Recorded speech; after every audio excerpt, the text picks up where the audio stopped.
Well, now on to the second part of the night, which is after they've chatted away, what's going to happen is people are going to come and sit here. Now we're at the third week, which means people have really settled sitting where they're going to sit. But you've got four groups of people. You've got non-Christian inquirers coming. You've got the Connect team, and we've got around 10 to 12, I think, on the Connect team. You've got the friends who are bringing the inquirers. 90% of inquirers will come with a Christian from church. And then you've got random Christians, who come along. I don't think you can have too many Christians in the room. The thing that makes it a problem is when the Christians aren't informed what it's all about. They can be unhelpful. But if that ever happens, you just speak to them afterwards.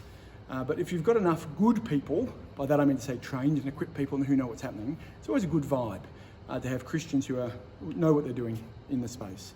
Now, you can see here, the tables are set up a particular way. If I could, we'd have, you can keep coming on. If we could, we'd have all the tables to be this size, because what we really want to have is tables of 3 or 4, not tables of 8 or 12. When there's too many people on the table, it makes conversation very difficult for shy and quiet people. It can be very intimidating. Believe it or not, though, 3 or 4 is a perfect size, because it means someone can come with a friend, someone can sit there with a Connect leader, and if they don't want to talk, they don't have to. The Connect leaders are trained for that. Or if they want to talk, the shyer person can. So that makes a big kind of difference. For me, I'm not going to be sitting on the table. I'm speaking, which means I want to keep a little bit of a social distance, because I'm representing, forgive that, I feel strange saying that, I'm representing God, because I'm speaking. I'm opening the Bible with them. So I want a bit of a distance so that when I do speak with them one-to-one, it really means something. And I find sitting at tables, over-socialising can undermine that a little bit. What will happen is as the night kicks off, the MC will come up, Phil, and he's a layperson. He will get up and invite everyone to sit down. We're going to kick off in 5 minutes. Everyone will come sit down. We let them chat for 5 more minutes. He then gets up and does the welcome and the introduction. That's got an icebreaker question. I then will get up and speak. I'll speak for around half an hour, and then we'll finish. And we'll finish with 10 minutes of just chat at your tables, and they can text in questions for Q&A. I'll speak from here.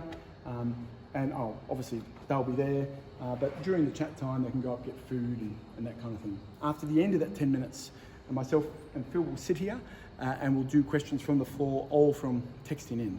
We always finish at 9 o'clock sharp, so that's an hour and a half from the way to go here.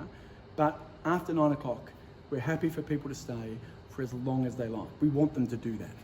And so staying and stick around and chat is something that we want to do. Well, what you'll next see is all of that taking place. All right, well, the guests have arrived and they're chit-chatting away. I'm going to be really subtle from here, attempt to be really subtle and show you some footage of what that looks like.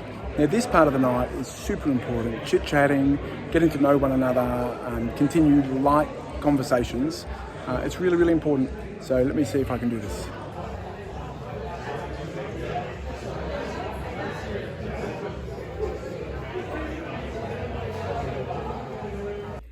Now, I've just stuck away to answer a question that always comes up, which is what do you do with people who have missed the first couple of weeks, but they turn up on the third week, or if someone asks, can I bring someone on the third week? Listen, it's not a science, but my perspective is always bring them, always have them. The experience of coming is a good enough warm experience for a non-Christian visitor that it's a big positive win. If they come on the last week and then they join the follow-up group, then the next time you don't do the course, if they're still not converted, you can bring them along to that. But more often than not, if they do stick in the small group, they'll become a Christian there as well. So I always recommend come. Now, the reason I've said that is because tonight I've had 4 guys turn up for their first time. I've got a bloke here who's in the army, and he's brought 3 mates and someone else has brought a friend for the first time. I'm just pumped. Now, we're looking at sin, we're looking at the cross. So not an ideal world. I would have loved to do a little bit more about Jesus for them, what we've looked at in the first 2 weeks, but man, they're going to hear about Jesus dying for their sins tonight. It's so good, and I'm just so thrilled that they're here. So I'm going to pray now. I get very nervous before I speak, which is a helpful thing about not being in the middle of it as well, because I can be very unhelpful. I'm going to pray, and I'm going to go speak. But I was thinking, I feel like I'm out of the loop. I feel like I don't really know what's going on in the world.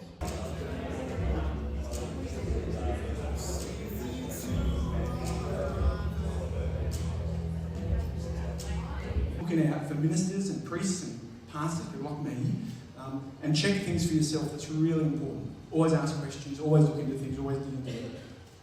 But what I want to do is I want to read for you the account, the eyewitness account of what happened when Jesus died. And as I'm reading this, just read along, but also just imagine this scene. Verse 44, sentence 44 on page 89. That's where we're going. Am I saying bad people Go to heaven. Do bad people go to heaven? Is that a question? Well, are you saying? Yeah. I think that's what. Well, that's not what I'm saying. I'm saying only bad people go to heaven.